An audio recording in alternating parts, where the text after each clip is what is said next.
साल में ice infinity status anime series के एपिसोड 11 का पार्ट 1 को यार हिंदी में एक्सप्लेन करने वाला हूँ। तो अगर आप लोगों ने पहले का पार्टों को नहीं देखा है तो जाके देख लीजिए, मेरे चैनल में अवेलेबल है। तो चलिए अब ज़्यादा बात ना कर वीडियो की तरफ बढ़ते हैं, लेकिन उससे पहले प्लीज़ मेरे चैनल को सब्सक्राइब कीजिए, लाइक कीजिए और जितना हो सके उतना शेयर कीजिए। चलिए अब ज़्यादा बात ना कर वीडियो को स्टार्ट करते हैं। तो एपिसोड 11 की स्टार्टिंग में हमें पहले की एपिसोड को दिखाया जाता है ताकि हमें सब कुछ याद रहे। उसके बाद ओपनिंग सॉन्ग स्टार्ट होता है। फिर ओपनिंग सॉन्ग ख़त्म होने के बाद हमें बीच में दिखाया जाता है कि हमारा एमसी खड़ा हुआ रहता है और सूरज की तरफ देख रहा होता है। उसके बाद वो टाइम देखता है जहाँ पर 11:30 बजा हुआ रहता है, मतलब नून रहता है, दोपहर। फिर हमें हॉकी को दिखाया जाती है जो कि हमारे एमसी की साइड में ही खड़ी हुई रहती है। वो अगर हमारे एमसी को इशारा करती है और हमारा एमसी भी हॉकी को इशारा करता है। उसके बाद दोनों अपने अपने आईएस पहन लेते हैं। फिर हमारा एमसी हॉकी को बोलता है कि तो हॉकी अब सब कुछ तुम्हारे ऊपर है। तब हॉकी बोलती है कि इन प्रिंसिपल मेरे प्राइड अलाउ नहीं करता किसी लड़के को किसी लड़की के ऊपर डिपेंड होने के लिए, लेकिन अभी का सिचुएशन अलग है। फिर हमारा एमसी थोड़ा सीरियस होकर हॉकी के सामने आता है और बोलता है कि हॉकी समझो ये कोई ड्रिल नहीं है, हमें काफ़ी केयरफुल रहना पड़ेगा। तब हॉकी बोलते हाँ मुझे पता है, तुम चिंता मत करो, मैं तुम्हें काफ़ी अच्छी तरीके से कैरी करूँगा। तुम सोचना तुम एक बहुत बड़े शिप में हो। हमारा एमसी फिर हॉकी की तरफ देखकर बोलता है कि तुम्हें देखकर लग रहा है कि तुम काफ़ी एक्साइटेड हो, क्या ये इसीलिए कि तुम्हें फाइनली अपना पर्सनल आईएस मिल गया है? ये सुनकर हॉकी बोलती है मैं जैसी थी वैसे ही हूँ। इचिका तुम ऑपरेशन को काफ़ी कामली कैरी करना, ठीक है ना? ये सुनकर हमारा एमसी बोलता है हाँ मुझे पता है। तभी ओनिमुरा सेंसी की आवाज़ सुनाई देती है जहाँ पर ओनिमुरा सेंसी बोलती है ओनिमुरा सिनो-सन क्या तुम दोनों हमें सुन पा रहे हो? तब हमारे एमसी और हॉकी बोलते हैं हाँ हम अच्छी तरीके से सुन पा रहे हैं आपका आवाज़। फिर सीन जाती है ओनिमुरा सेंसी की तरफ जहाँ पर ओनिमुरा सेंसी बोलती है कि इस मिशन का जो की है कि तुम्हें बस जाना है उस आईएस को एक ही ब्लो में ख़त्म कर देना है, डिस्ट्रॉय कर देना है। तुम दोनों अपना बेस्ट देना कि इस मिशन को जितना जल्दी हो सके उतना जल्दी ख़त्म करने के लिए तुम्हें स्ट्राइक करना पड़ेगा सिल्वर गॉस्पिल को और गॉस्पिल। ये सुनकर हमारा एमसी और हॉकी दोनों ही बोलते समझ में आ गया। और ओनिमुरा सेंसी के पीछे हमें बाकी सारे कैरेक्टर्स को भी दिखाया जाता है, मतलब चार्ल्स, डोनोस, रिन, सिलिका, लॉरा सभी उधर ही बैठी हुई रहती है। हॉकी बोलती है कि ओनिमुरा सेंसी क्या मैं इचिका को थोड़ी मदद कर सकती हूँ अगर सिचुएशन वैसा आया तो? ये सुनकर ओनिमुरा सेंसी बोलता है हाँ बिल्कुल, लेकिन अपने आप को ज़्यादा पुश मत करना क्योंकि तुम्हारे पास कोई रियल बैटल का एक्सपीरियंस नहीं है। आका त्सुबाकी के साथ कोई भी अननोन प्रॉब्लम भी कभी भी आ सकता है। ये सुनकर हॉकी बोलते अंडरस्टूड मैम, लेकिन फिर भी मैं उसे सपोर्ट करूँगी as much as I can. अब ये सब सुनकर रिन बोलती है कि वो थोड़ा ज़्यादा ही एक्साइटेड नहीं लग रही है। सेलिका फिर बोलती है कि हाँ मुझे भी ऐसा ही लगता है। फिर चार्ल्स बोलते हैं कि हाँ मुझे पता है क्यों, लेकिन फिर हमें ओनिमुरा सेंसी को दिखाया जाती है जहाँ पर ओनिमुरा सेंसी यामादा सेंसी को बोलती है कि एक प्राइवेट चैनल खोलो ओनिमुरा के साथ। यामादा सेंसी बोलते हैं कि यस।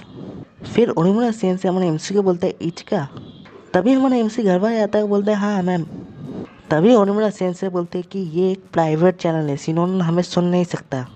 ये सुनकर हमारा एमसी थोड़ा रिलीफ होता है। फिर ओनिमुरा सेंसी बोलते हैं कि ऐसा लगता है कि सिनो-सैन काफ़ी जोश में है, इसका मतलब वो कभी भी कोई भी गलती कर सकती है, उसे सपोर्ट करना अगर वैसा सिचुएशन हो। और ये बातें भी हमारे बाकी सारे कैरेक्टर सुन रहे होते हैं। ये सब सुनकर हमारा एमसी बोलते हैं हाँ मुझे पता चल गया, आई अंडरस्टैंड। फिर ओनिमुरा सेंसी बोलते हैं थैंक्स। उसके बाद Yamada sensi open channel on कर देती है और ओनिमुरा सेंसी बोलते हैं कि चलो मिशन स्टार्ट करें। अब सीन जाता है हमारा एमसी और हॉकी की तरफ जहाँ पर हमारा एमसी हॉकी के कंधों के ऊपर हाथ रखकर हॉकी को पकड़ता है, मतलब पीठ पे बैठने की तरह। फिर हॉकी बोलते हैं तो चले, तो हमारा एमसी बोलता है हाँ। और फिर बहुत ही स्पीड में हमारा एमसी को लेकर हॉकी आसमान में उड़ने लगती है और हमारा एमसी भी काफ़ी मतलब डरा हुआ रहता है कि इतना स्पीड। आका त्सुबाकी तो सच में बहुत ही औसम है। अब ये सब डिस्प्ले मतलब स्क्रीन पे देखने के बाद चार्ल्स बोलती है कि इग्निटी बूस्ट तो इसके सामने कंपेयर भी नहीं कर सकता। फिर लॉरा बोलती है हाँ सच में ये बहुत ही रिमार्केबल स्पीड है। फिर सीन हॉकी और हमारा एमसी की तरफ जाते हैं जहाँ पर हॉकी टेम्पररी सैटेलाइट लिंक को इस्टेब्लिश कर देती है और फिर करंट लोकेशन ऑफ टारगेट को भी दिखाया जाता है। फिर हॉकी हमारे एमसी को बोलते हैं तो चले, हमारे एमसी बोलते हैं हाँ। फिर हॉकी और भी ज़्यादा स्पीड में उड़ने लगती है और तभी होकी अपने स्किन में उस आईएस को देख पा रही होती है और होकी बोलती इचिका मैं उसे देख पा रही हूँ। ये सुनकर हमारा एमसी बोल रहा है तो ये है सिल्वर गॉस्पेल। तभी होकी बोलती है हम लोग टारगेट के बहुत ही क्लोज जाने वाले 10 सेकंड के अंदर। फिर हमारा एमसी होकी की पीठ पे थोड़ा जैसे तैसे खड़ा होता है और यूकिहारा टाइप 2 को ऑन कर देता है और वो आईएस बिल्कुल सामने रहता है। तो हमारा एमसी जैसे ही उस गॉस्पेल आईएस को हिट करने वाला होता है तभी वो गॉस्पेल आईएस पीछे मुड़कर देख और भी स्पीड में उड़ने लगता है और होकी भी उसके पीछे करने लगती है और हमारा एमसी बोलता है हार मत मानना होकी। फिर वो आईएस घूमकर हमारे एमसी को देखता है। फिर हमारा एमसी जैसे ही हिट करने वाला होता है उस आईएस को, वो आईएस डॉज कर लेता है, लेकिन हमारा एमसी और होकी उस आईएस का पीछा कंटिन्यूअसली करने लगता है, पीछे नहीं हटते वो दोनों भी। फिर वो आईएस रुक कर फायर करता है होकी के ऊपर और होकी जैसे तैसे उस फायर को डॉज करती है। फिर हमारा एमसी होकी को बोलता है कि होकी हम दोनों साइड से अटैक करेंगे उस आईएस के ऊपर, तुम लेफ्ट से जाना। फिर होकी रुक जाती है, बोलती है कि ठीक है और फिर अपने दोनों तलवारों को निकालती है वो। फिर हमारे एमसी और होकी उस अनजान आईएस गॉस्पेल के ऊपर जा रहा होता है और तभी वो आईएस फायर भी कर रहा होता है, लेकिन ये दोनों जैसे तैसे डॉज कर लेते हैं। तभी होकी बोलते मैं उसे रोकने वाला हूँ इचिका। हमारे एमसी बोलता है ठीक है। तभी होकी अपने आईएस से 2 विंग्स छोड़ती है, बिल्कुल सेलिका जैसे छोड़ते हैं, लेकिन ये विंग्स फायर नहीं कर सकता, ये डायरेक्ट जगह हिट करता है उस गॉस्पेल आईएस के ऊपर और गॉस्पेल आईएस के ऊपर हिट लगता भी है। फिर होकी आकर उस गॉस्पेल आईएस को पकड़ लेती है और बोलती इचिका नाउ। लेकिन जैसे ही हमारा एमसी जाने वाला होता है वो देखता है कि नीचे एक शिप जा रहा होता है और हमारा एमसी उस गॉस्पेल आईएस की फायरों को रोक देता है जो कि उस शिप की तरफ जा रहा होता है। फिर होके गुस्सा हो जाती है। होके हमारे एमसी को बोलती है कि तुम ये क्या कर रहे हो, तुम इतना अच्छा चांस कैसे छोड़ सकते हो। तभी हमारा एमसी बोलता है कि नीचे एक शिप है। ये सुनकर होकी बोलते हैं कि लेकिन सभी टीचरों ने तो सी को ब्लॉक कर दिया, सभी को वार्न भी कर दिया गया था। फिर हमारा एमसी बोलता है शायद ये एक पोचिंग शिप है। ये सुनकर होकी बोलते हैं पोचिंग शिप इस टाइम पे। फिर तभी वो आईएस फायर करने लगती है और होकी उस फायर को डॉज करते करते बोलती है कि वो लोग क्रिमिनल है, उन लोगों को छोड़ दो। लेकिन हमारा एमसी आईएस का जो फायर उस शिप की तरफ जा रहा होता है उसको रोकता है और बोलता है कि लेकिन मैं इन्हें मरने तो नहीं दे सकता ना। तभी हमारा एमसी देखता है उसकी सील्ड एनर्जी बहुत ही तेज़ी से घट रहा होता है और उसकी तलवार भी गायब हो जाता है। तभी उसके सामने जितने भी फायर आता है वो होकी रोक देती है और होकी गुस्सा होकर हमारे एमसी की तरफ देखकर बोलती है कि इडियट तुम उन क्रिमिनल को क्यों बचा रहे हो, छोड़ दो उन्हें। तभी हमारा एमसी बहुत ही ज़ोर से चिल्लाता है होकी बोल के और सीन पूरा मतलब डायमेंशन बदल जाता है और होकी और सिर्फ हमारा एमसी रहता है उस जगह पे। और हमारा एमसी होकी को बोलता है होकी ऐसे बात मत करो एक लोनली की तरह, अब तुम्हारे पास इतना ज़्यादा ताकत है लेकिन तुम कमज़ोरों को ऐसे कैसे मरने छोड़ सकते हो। ये तुम्हें क्या हो गया है होकी, तुम ऐसे नहीं थे, तुम बिल्कुल भी ऐसे नहीं थे। होकी ये सुनकर उदास हो जाती है, बोलते लेकिन मैं, और फिर सीन फिर से उसी जगह पे आ जाते हैं आसमान में और होकी अपने हाथ से तलवार छोड़ देती है और होकी रोने लगती है और हमारा एमसी सोचता है कि होकी की भी एनर्जी शायद ख़त्म होने वाला है।